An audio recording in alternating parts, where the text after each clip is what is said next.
Talent बेपरवाह झरने की तरह होता है। उसे प्रस्फुटित होने के लिए किसी मौके, किसी अवसर की दरकार नहीं होती। बस वो फूट पड़ता है, बह पड़ता है। उसका बहाव भी इतना तेज होता है कि कोई रोड़ा, कोई बाधा उसे बांध नहीं सकती, रोक नहीं सकती। वो तो बस जैसे हर मर्यादा को लांघने के लिए ही बना होता है। एक बात और, इस टैलेंट के बहाव में दिशा भी नहीं होती। वो तो जहां बह पड़ता है वहीं दिशा हो जाती है। अब आप कहेंगे कि पता कैसे चलेगा कि यार अमुक व्यक्ति में कौन सा टैलेंट छिपा है, और ये हमको कैसे पता लग पाएगा?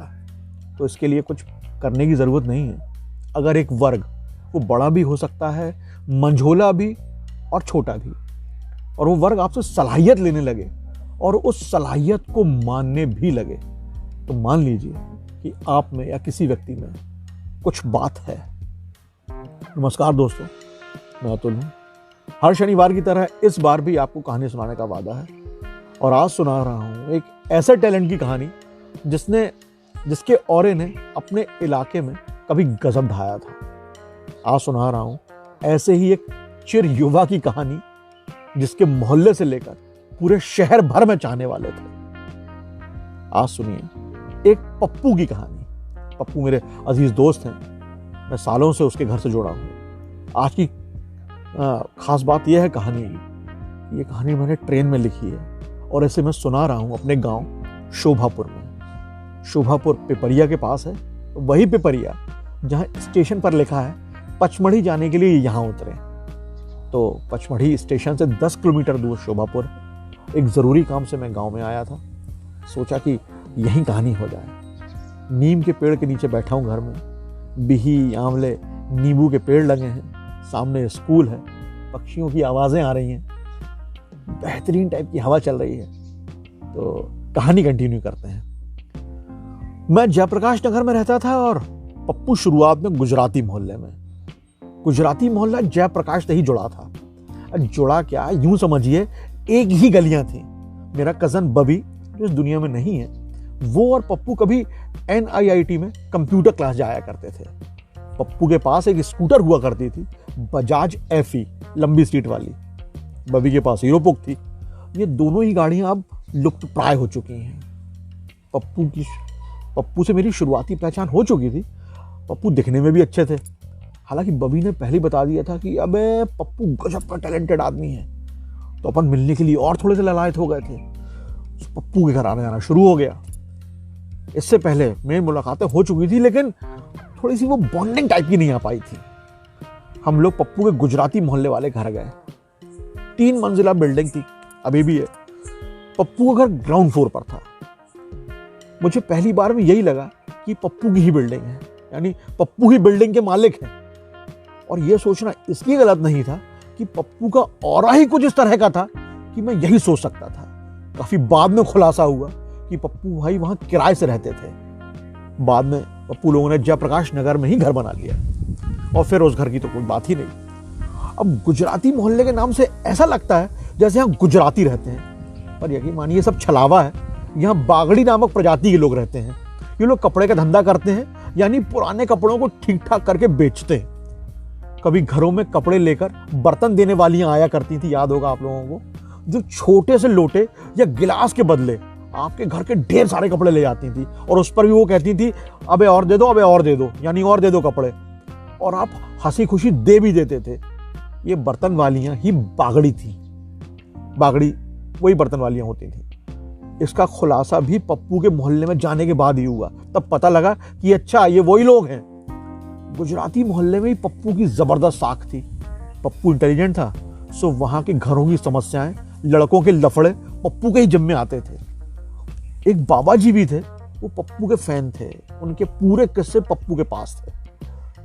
गुजराती मोहल्ले से निकलते आते जाते वक्त लोग पप्पू से खास अंदाज में पूछते, और पप्पू आई? पप्पू भी बढ़िया यार कह के निकल जाता था। अब बड़े शहरों में हम लोग कहीं भी चले गए हैं, दिल्ली, मुंबई, भोपाल, कहीं भी मेट्रोज में चले गए हैं, तो बाल काटने वालों की वो हैसियत नहीं होती। कुछ होते भी हैं, लेकिन छोटे शहरों में, जबलपुर ठीक है, छोटे शहरों में 9 प्रजाति अपने तरह की होती है। अगर नाउ आपको टैलेंटेड, शरीफ, योग्य, इंटेलिजेंट या इसके उलट बदचलन करार दे दे तो फिर इस सर्टिफिकेट को बदलना दुनिया में किसी के बूते की बात नहीं है। जयप्रकाश में दिलखुश हेयर सैलून था, अभी भी है, लेकिन पहले वाली दुकान बंद हो गई है और उसकी जगह दूसरी खुल गई है। नाम वही है, दिलखुश हेयर सैलून। यहाँ दो भाई हैं, शौकत अली और बरकत अली। मूल रूप से जौनपुर के रहने वाले हैं। बरकत भाईजान पप्पू को इंजीनियर साहब बुलाते थे। उस समय दो ही इंटेलिजेंट कौमें हुआ करती थी, यानी बच्चा कुछ बनेगा तो दो, यदि इन दो कौमों में से किसी एक में शुमार हो गया तो ये मान लीजिए वो टनाटन है।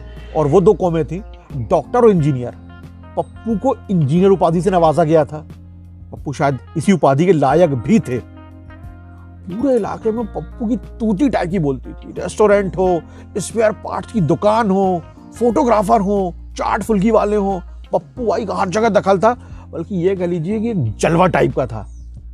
एक रेस्टोरेंट था भगवाना, किसी 5 स्टार से कम नहीं था ये उस समय। उसके मालिक तो मालिक, नौकरों में भी एटीट्यूड था यार। पर भगवाना के मालिक पप्पू से सलाह लेते थे, यार पप्पू भाई दुकान को कैसे बढ़ाया जाए यार, कुछ तो बताओ। पप्पू बकायदा काउंटर की गद्दी पर बैठकर भगवाना बंधुओं को ज्ञान दे रहे हैं और भगवाना बंधु इस ज्ञान को बकायदा फॉलो भी करते थे कि भैया अपने एटीट्यूड में चेंज लाओ, जमाना बढ़ रहा है, इस तरह की तमाम बातें। और ऐसी सलाहें पप्पू ने कई दुकानदारों को दी।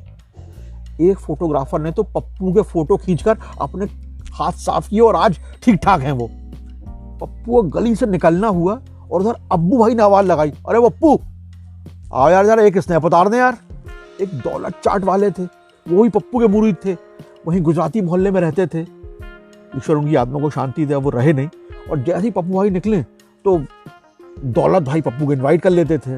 और एक दौर तो ये हो गया था भैया कि पप्पू शाम को घर से निकला तो लोग टोक देते थे, कहा भैया चाट खाने जा रहे का। चलता रहा। जब पप्पू से मेरी घनिष्ठता हुई तो उनके कई दोस्तों के बारे में पता चला। पप्पू के दोस्त नहीं थे, रैला था पूरा, ना जाने कहां कहां के दोस्त, और सबके सब पप्पू के फैन। पप्पू सबके बुलावे में शरीक भी होते थे। सामाजिक कार्यों का पप्पू की पढ़ाई पर फर्क नहीं पड़ता था और सब टनाटन चलता था। पप्पू 2 भाई और एक बहन है। छोटा भाई फिलहाल DRDO में है, काबिल इंजीनियर है, उसे घर में भैया नाम से बुलाया जाता है। छोटी बहन की नरसिंहपुर में शादी हो चुकी है। पप्पू ब्राह्मण परिवार से हैं, मूलतः यूपी के हैं। तो यूपी में पापा को दादा कहा जाता है, पप्पू भी पापा को दादा कहते थे और इसी चलते हम लोग भी दादा ही कहते थे। अम्मा बेहद सलान है। पप्पू का जरूरत से ज्यादा सोशल होना, फ्रैंक होना दादा को नागवार गुजरता था। उन्होंने कभी सीधे गुस्सा जाहिर नहीं किया, लेकिन कई बार ऐसा लगा कि वो पप्पू से कुछ नाराज से हैं, कुछ खफा से है। असल में 80-90 का दशक पिता बेटे के अनचाहे कोल्ड वॉर का युग रहा है। 20 की उम्र के पार जाते ही बेटा पिता के लिए बड़ा हो जाता था और तब नौकरियों के लिए इतनी सजगता भी नहीं थी। लड़के टैलेंटेड थे पर नौकरी के लिए उतने सजग नहीं थे, उतने अवेयर नहीं थे। और यही बात पिता को खलती थी और इसका सीधा गुस्सा बेटे पर न उतारकर मां ये लड़के के दोस्तों से बात कही जाती थी। दादा का भी एक जोरदार औरा था, उनके चेहरे पर एक तेज था। घर में वो सफेद लुंगी, बाहां वाली सफेद बनियान पहनते थे, लालिमा लिए हुए चेहरा और उस पर घनी सफेद मूछें उन पर फबती थी।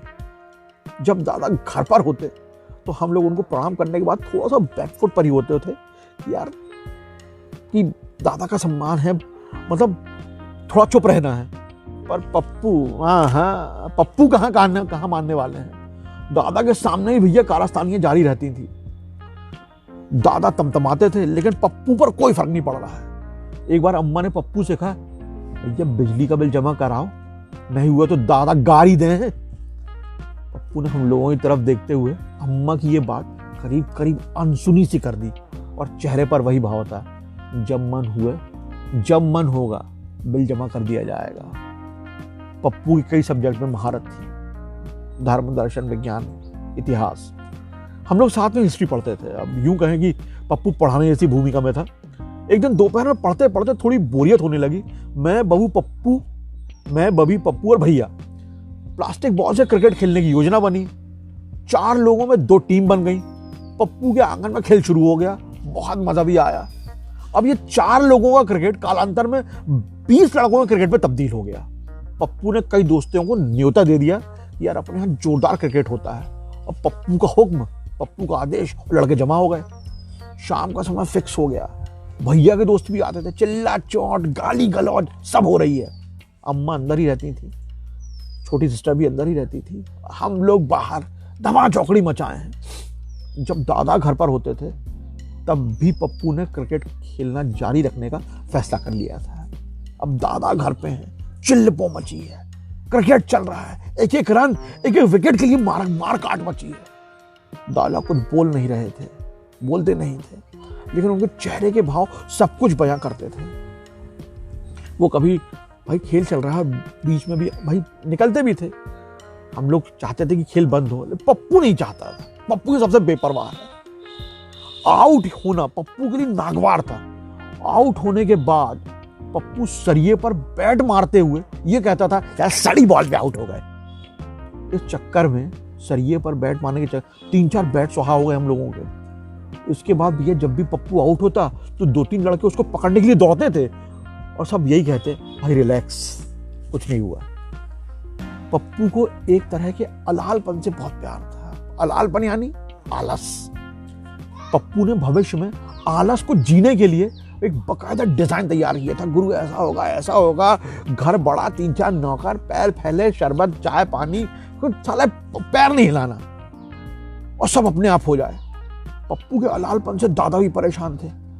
आमतौर पर लड़के नहाने के बाद अंडरवियर वगैरह धोने में विश्वास नहीं करते। आमतौर पर कुछ अच्छे रहते हैं, धो भी लेते हैं। पप्पू भाई इससे आगे थे।